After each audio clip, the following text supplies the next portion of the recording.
Buonasera, buonasera a tutti. Io ho un grande piacere oggi pomeriggio di invitare sul palco Peter Bil'Ak.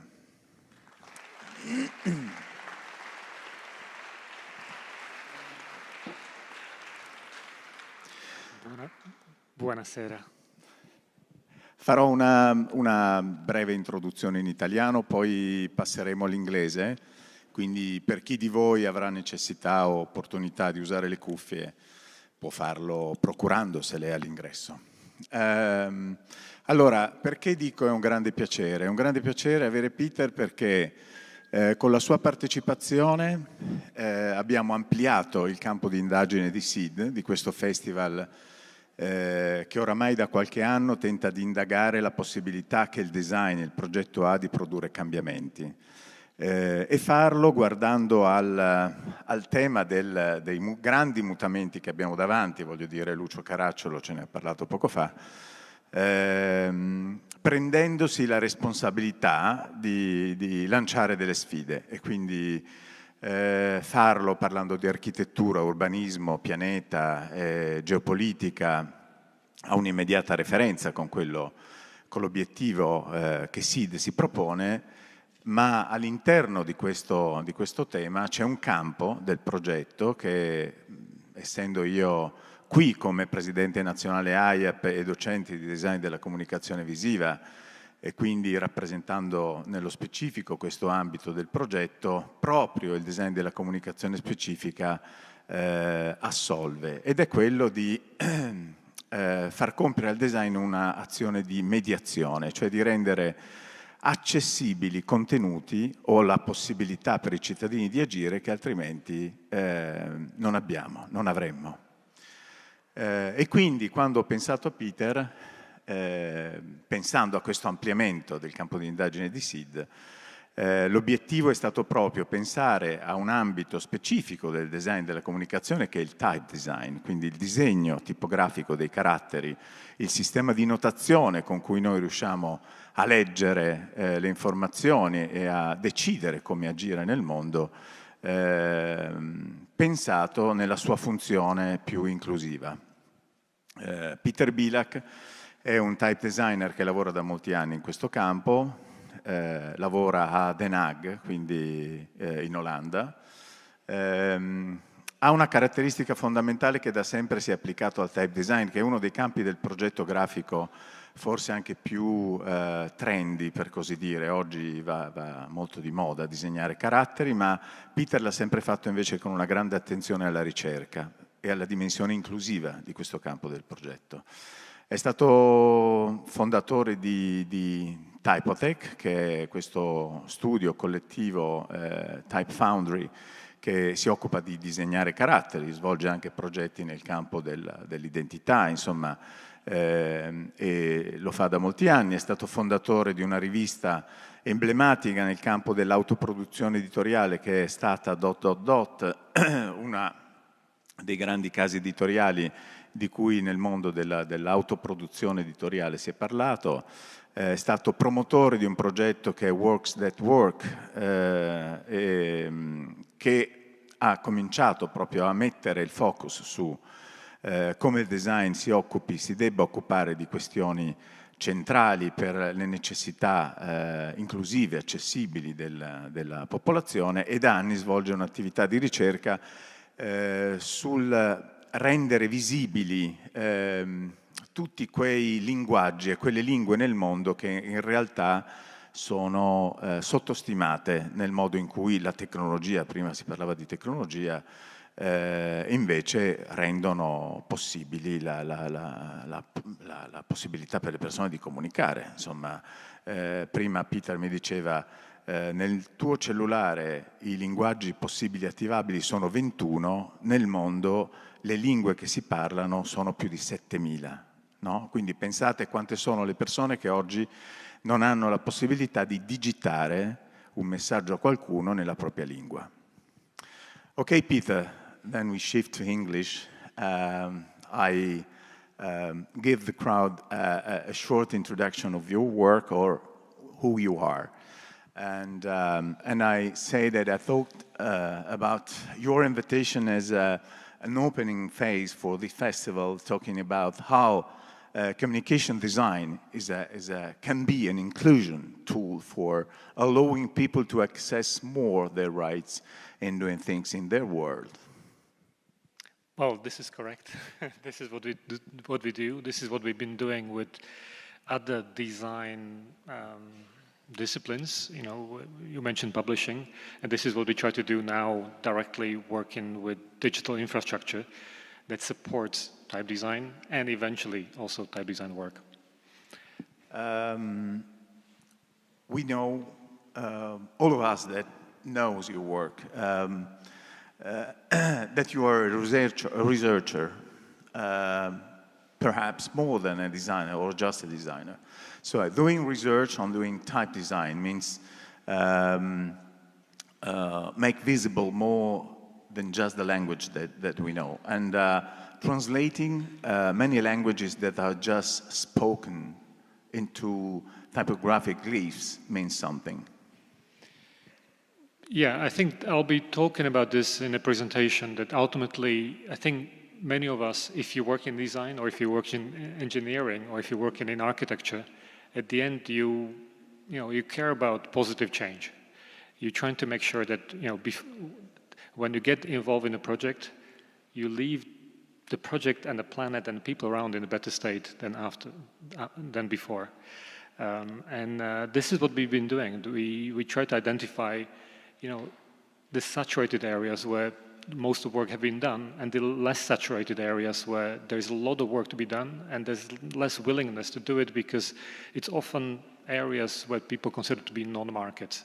So many designers tend to make decisions about their actions based on market accessibility, about potential reactions and sales and projections.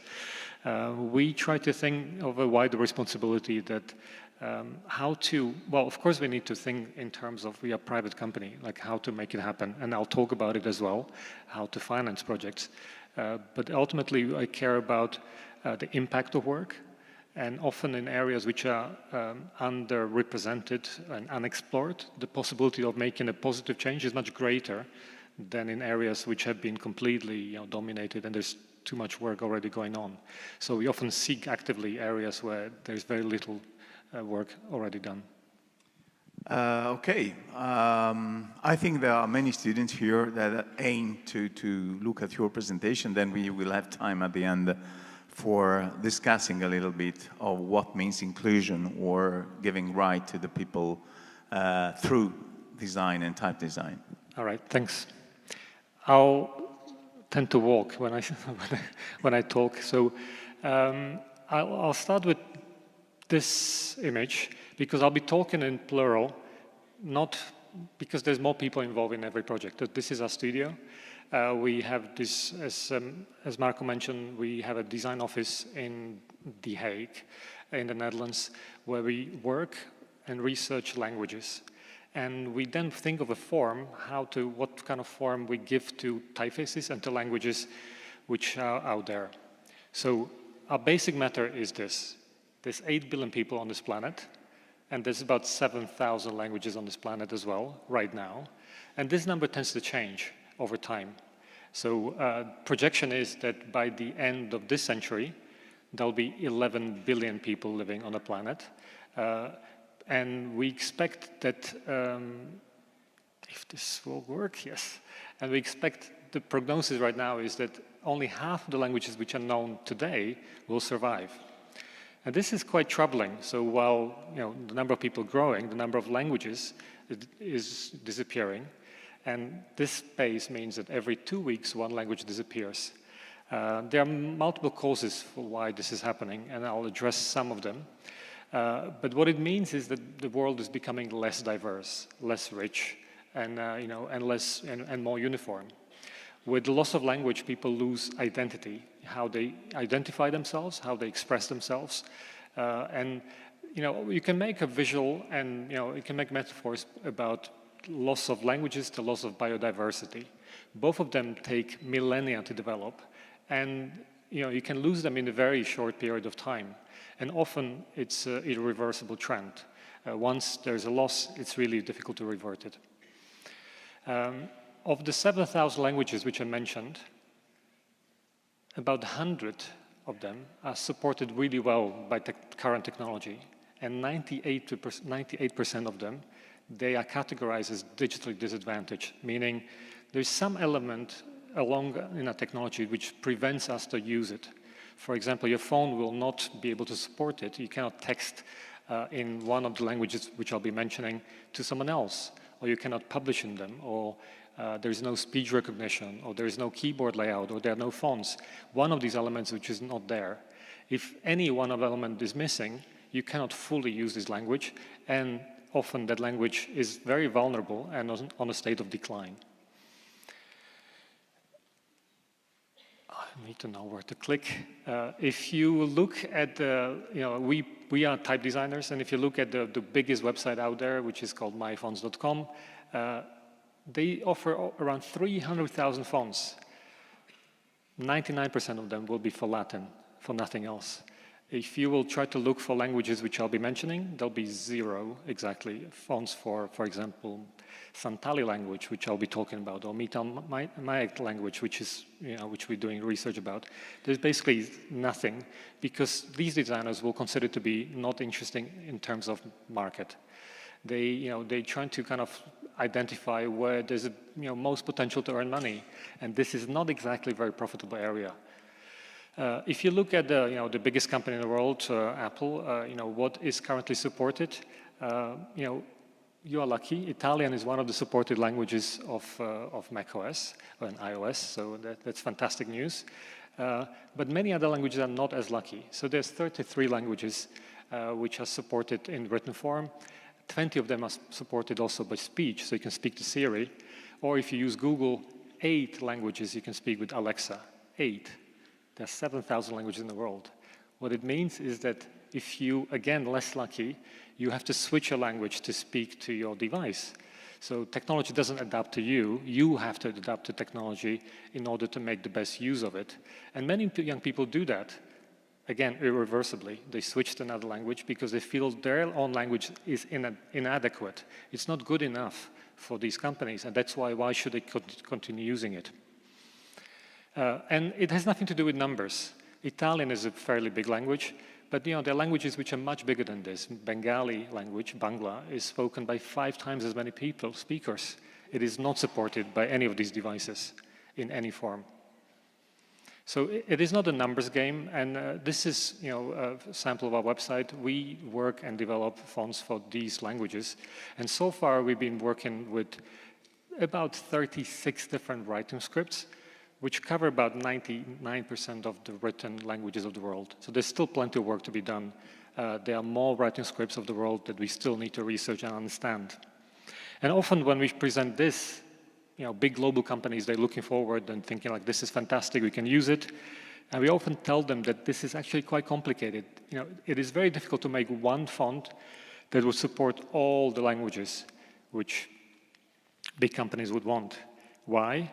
Because I'm showing here a list of writing scripts, but no one speaks in Cyrillic. They speak in Bulgarian or Serbian, and those speakers have different preferences. No one speaks in Devanagari, which is the writing script of India. People speak Hindi or Marathi or any of the 100 languages which are supported by Devanagari. So what we have to do is that instead of just looking at the writing, we need to understand the speakers. We need to understand communities. We need to understand the preferences in what is the most effective way to address them and make it easier to use the languages.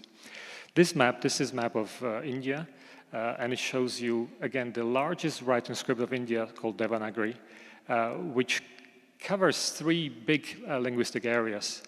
And I'm going to show you why we have to do this research. So Devanagari is used for language called Nepali in the north, Hindi in the north of India, and Marathi, which is a bit in the central of India. And each of them, they historically, it's a different, distinct language. using the same script. And if we look and analyze manuscripts, we see that different forms which are used across different languages.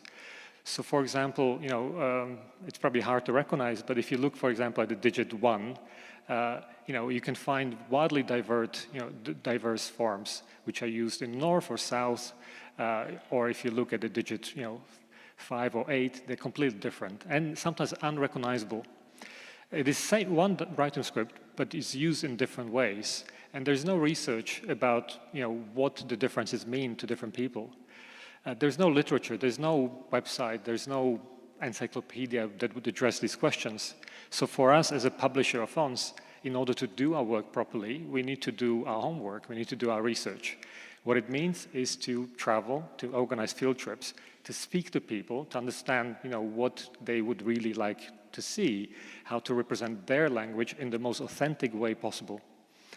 So what we would do, we would travel, do surveys of hundreds and thousands of people.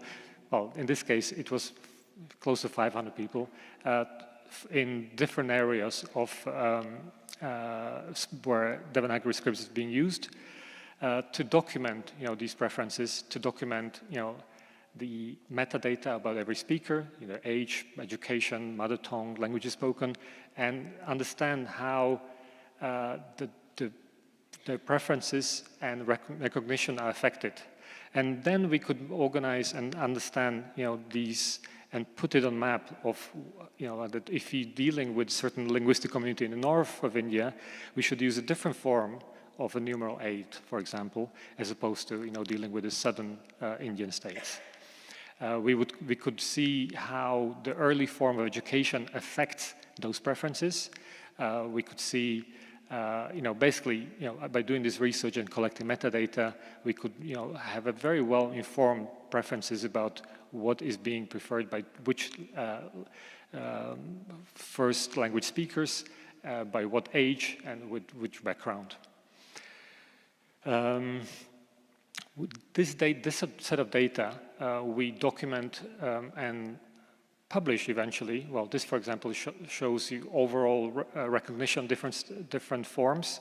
Again, it makes it much easier for us then to make the right informed decision about what to include in our work, to make sure that it's as easy to read, as accessible to the largest group of people as possible. We publish these articles. We make sure that it's open science, in scientific journals and on our website. So we usually make two different forms: one easy to access for designers and any kind of users, and then more in-depth for science journals, which we document and provide raw data so it can be verified and built upon. We also publish recommendations for other people so they can also benefit from the same research. And finally, we design fonts. And this, for example, is one font which comes with 3 different flavors. One, for example, if you're a Nepali user, there will be different forms of some letters because we found out that these are most effective, easiest to read. While if there's a Marathi or Hindi readers, they will have a different form. So, this is one example how having one typeface for diverse global population is impossible because different people have different preferences, and we need to respect that as well. Ultimately, we publish these fonts, so not just the research. Research, it is an applied research. We are a design company, so the result of our work are products which we license. This would be probably the first typeface which addresses the entire region of South Asia, and making sure that we don't make any compromises between how we deal with Latin versus, I don't know, Telugu, Kannada, Malayalam, one of the 12 writing scripts of India which we supported. So I was very proud that this typeface system supports all of this, and this is a region where there's 2 billion people, so it is extremely complex, and it is home to hundreds of, if not thousands of languages. No one agrees on how many it is exactly. I don't have much time to go into it. If you're interested to see, there's a documentary movie that talks about the process of designing this. And as you imagine, it is, this is a work of about 45 people. So I'm standing here alone, but there's a lot of people working on a project like this to make it happen. I'll give you one more example, work in so-called developed world. You know, like often we tend to talk about underdeveloped and developing countries. Living in developed world is no guarantee that your language will work as well. So this is work that we've been doing in Canada, working on syllabics, or working on indigenous writing scripts of Canada. In Canada, besides English and French, there are also indigenous languages which have always been there. They've been verbal, but for the last 150 years, they have written form using the syllabics. And the syllabic is a beautiful writing script, which is used in these areas of Canada. Most northern forms, northern provinces called Nunavut, up there, but also in British Columbia using carrier, that's a specific form of syllabic, or also in central Canada. There's about 88 different languages in Canada which use this.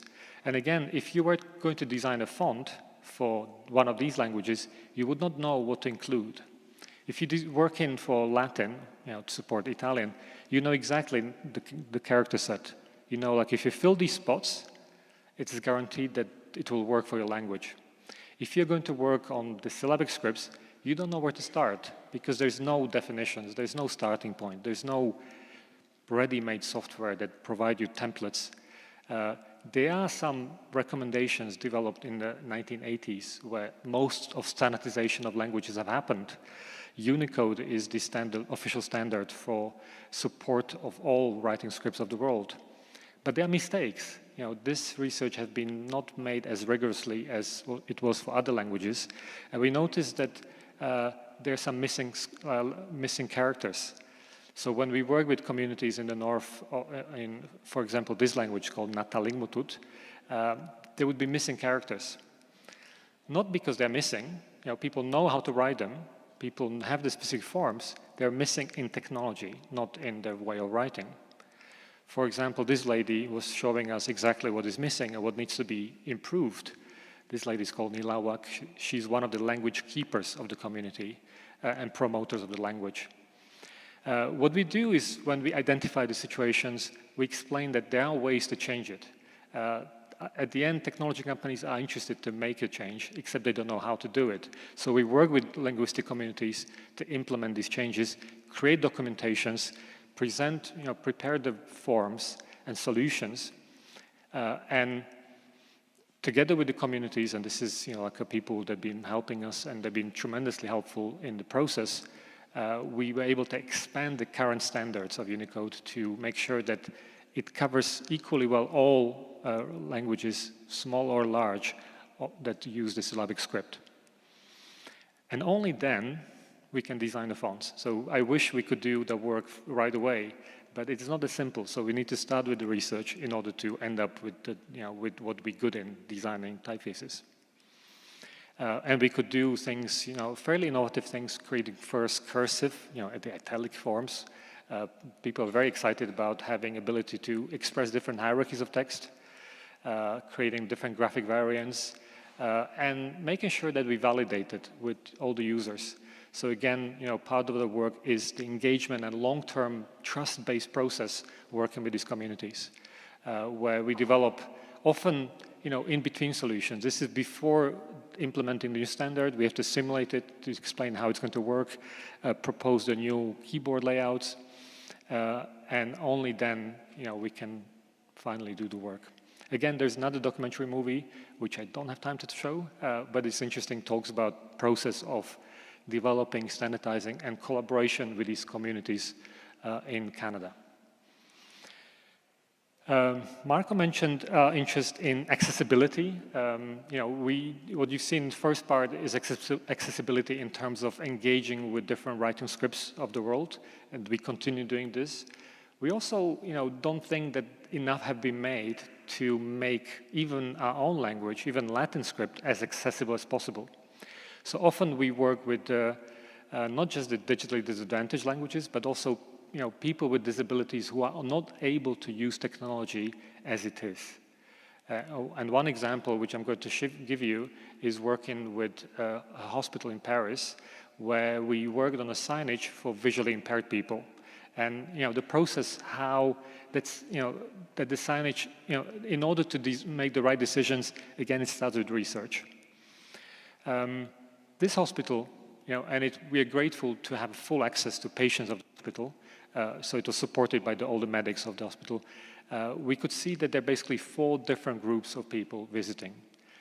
All of them have some kind of issue with eyesight, but often they were very different ones. So people with the loss of peripheral vision, they basically have a tunnel vision, so they only see the center.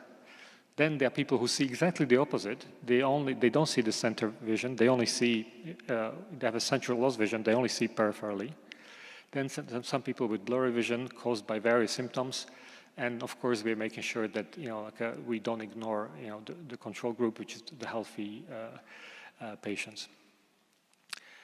We identified that that hospital has specific layout, and different types of patients visit different areas of the hospital, which would offer a possibility of creating special versions of the fonts for different areas. And created, part of our team, we have as in-house psychologists and cognitive scientists working with us, and we develop methods for evaluation and judging which versions perform well. So we don't do explicit tests, when people express their opinions about what works, what not. We do implicit tests, or we do performance tests of reading, either using eye trackers or using, in this case, basically, well, I think I'll show it to you, a test where a sample of a text starts very, very small and increasing over time, and measuring time how long it takes for people to recognize it. The shorter the response time, the better recognition it offers. And we would measure that response time and compare how different fonts actually perform. We start with Helvetica because that was the typeface which they previously used, and then compare it to our new typeface that we were working on called Z. And when you see this chart, Helvetica point is very high. That means it's a higher response time. Means that it takes longer time to recognize it. So we very quickly excluded it, that it was not a suitable typeface, and instead we focused on this new typeface and trying to identify the ideal proportions, because proportions and white space around letters affect how people read. So what we would do is that we would repeat the test 120 times for every person to remove the information noise, to remove the errors. So something like this happens, I need to stop it, and then there's a mask, and then control, making sure that that the patient recognized what was being asked, and then we plot the data, and there's thousands of data points to chart to see how change of proportions affects the response times. There is a curve, and at one point the curve flattens, and it is not very practical when text takes too much space, so we're trying to find a place where it's an optimal relationship between how much room it takes and how quickly people recognize it. And we can see, that there are differences between different groups, that some groups required wider forms and some, slightly narrower forms. So, out of the different proposals, we would be able to identify a couple of different ones which are used in different parts of the hospital. Again, this research is publicly available.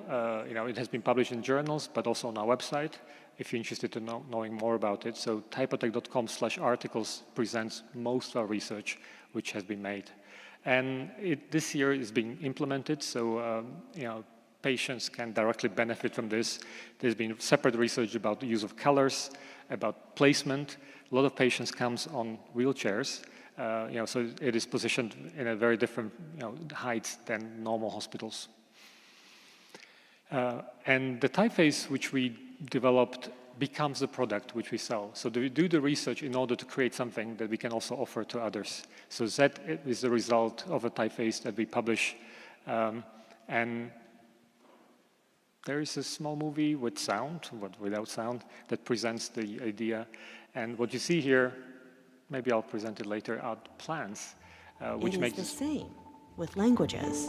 Half of 7,000 languages spoken today are at risk of extinction. In fact, we lose one language every 2 weeks. Z is a typeface designed for inclusivity and accessibility, for the old and the young, wherever they live, for populations that technology has always served, and for communities it has kept on the periphery. For major languages, and those that are digitally disadvantaged. Z has been created to preserve cultural diversity, a typeface for a better world. Right. It is not the one typeface, it's a collection of many, many different typefaces, that range from narrow to wide, and that, basically, I think it's over 525 styles. Why? And each of them is available in many different writing scripts. Our special focus is again on supporting indigenous languages. So again, we make sure that the work that we do is accessible as we can. For example, now we worked with a different community in British Columbia whose characters are missing. So we worked with them to include it in the official standards. And I'm happy to say that last week, Unicode has been expanded again with the work they've been doing. So these missing characters are slowly added, and the work is even more useful. And Z is the first font that supports these languages, which previously were not supported at all. So this is how proposal to Unicode looks like. We document.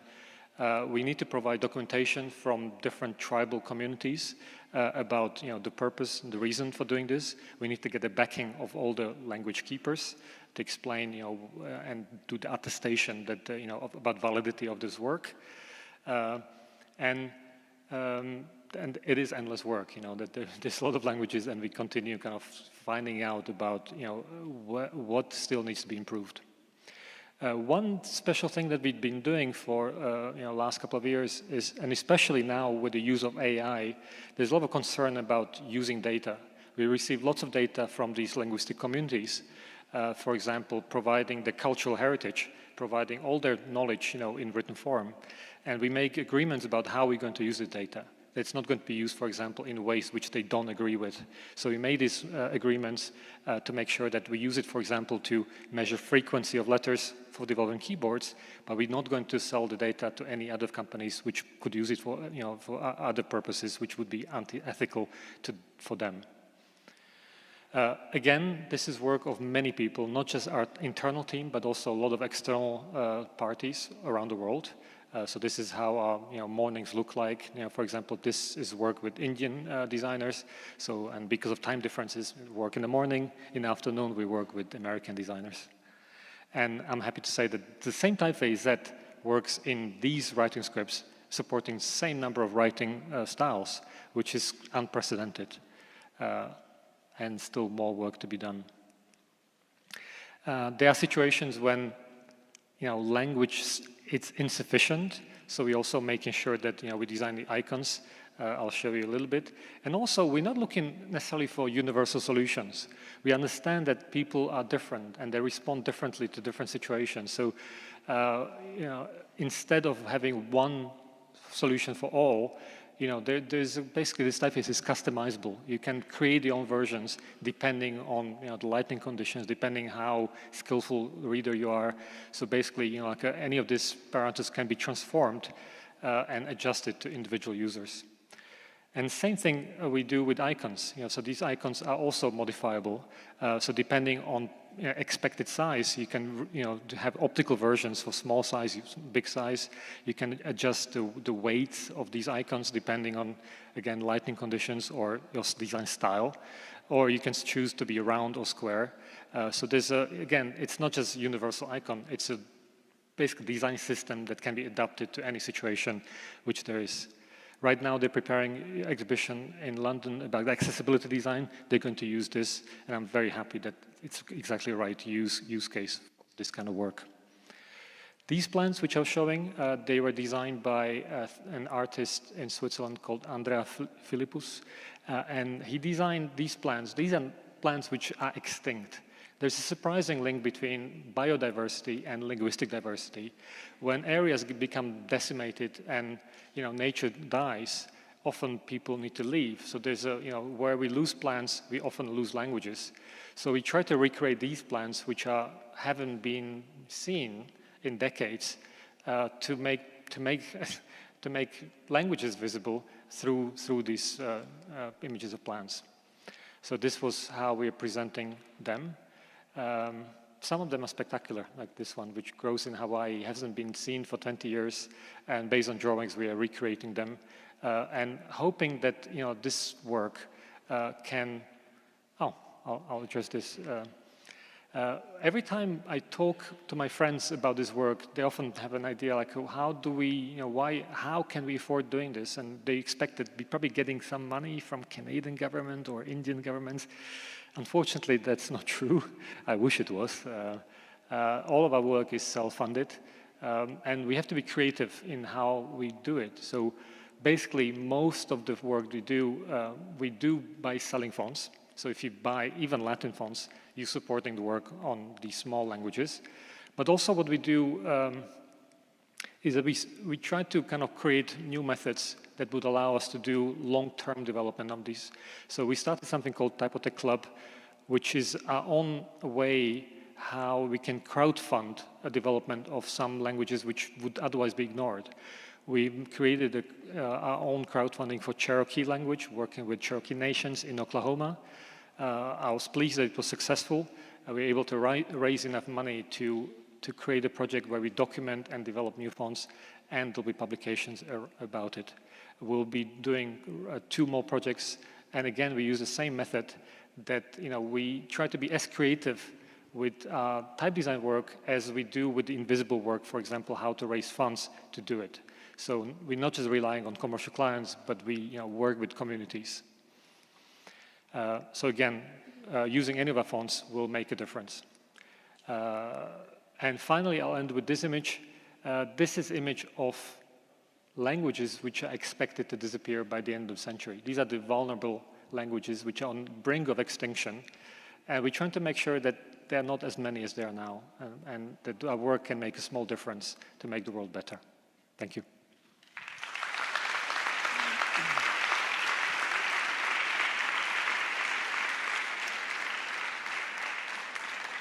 Thank you, Patrick. Thank you, Patrick. It's always really surprising to listen to the kind of work that you are doing as a collective. I have a few points that I would like to go through with you, because other than being president of the Italian Communication Design Association, I'm a teacher, I'm a design teacher, and I'm seeing there are many students here listening to us. Not all of them are graphic designer or will be graphic designer. So I would like to go through a few points with you that are key to your work and for me are key to the basic fundamentals of the design work as it is. The first is doing research. What does it mean connecting content and design form? Well, research is not something that, many people have ideas that Googling internet is research. It is, some kind of research, but will provide you answers. We are not talking about it. Provides you answers which are already there. So that provides you just a quick, look into what has been made. Since we get into working with areas which are undocumented, there's no other way to start working to make valuable result besides, engaging research and creating methods to collect information that would allow us to use our time meaningfully. So, we always worried, as an outsider, you step in some area, if you make uninformed decisions, if you make assumptions about something which are incorrect, you can make a lot of damage as well. So the research is allowing us to get some confidence that what we do can be useful. And that can be made only in a dialogue with people for who we're doing it, and homework that we have to do to understand the context of the work. And this is what the research is able to provide. You have just said something really important to me. what I'm trying to teach and learn together with the students is how to use design action as excavation of unknown contents, unknown knowledge at the base of, as a base for the project. So just listen carefully to what Jesse said. The other point, we have just a few minutes left, but the other point is collaboration and multidisciplinarity. Yes, I think we chatted earlier about, like how everyone who wants to be successful tends to specialize and sometimes over-specialize, which means that, like a specialist tend to know more and more about less and less. Basically, that's the idea, that your angle narrows down. And I think it's vital. I think it's important that people go deep, very deep in work. But sometimes there are these gray areas around, and it's no one's job. And you need to find the connections. And we do it either by collaboration with other people or by expanding our own expertise that we kind of have to step in. For example, working with Unicode, there's no profession, like there's no official job that would grant you ability to do it. So we have to train ourselves to be able to do it. Or we kind of seek out, we try to collaborate with linguists. Linguists, for example, don't care too much about written form of language. They care about spoken language. So some collaborations are more useful than others. But in general, as you know, a collaboration almost always makes things better because they offer multiple perspectives and make sure that you don't ignore something that you see. And it is art to learn to do it. I think that's what took us the longest, how to work with people, because in art schools, you learn to work alone by yourself and not, collaborate, not to work together on the same mission. So that's something that, everyone needs to work on. And the last point that I would like to go through is related to the function of design, the function of visual design, which is a discipline that match functionality and experimentation, visual experimentation. So one of our function, I think, is to do research and do design following the function and the needs, but also being able to produce marvel. So the unexpected in a way. So design has to get the attention of the user, not just through functional thinking, but also bringing them the marvels of our thinking. Yeah, I agree. That function and the aesthetics, or some kind of little pleasures, are interconnected. And if you focus overly on the function, you create the most functional thing, but it will not appeal to people and will not be used. So it is a careful balance between how to test. This is what I was talking about, emotional accessibility. If you don't like something, you will not engage with it, even when it's highly accessible. So there needs to be addressed on multiple different levels. And it's not easy to do it. And again, this is why teamwork is more important. If we would, we have the scientist in our team. If we would leave it up to him, we end up with very high-performing elements, but they are not very pretty to use, and there's not much pleasure of using it. So again, in teamwork and having multiple skills allow us to evaluate and what is a trade-off between doing different choices.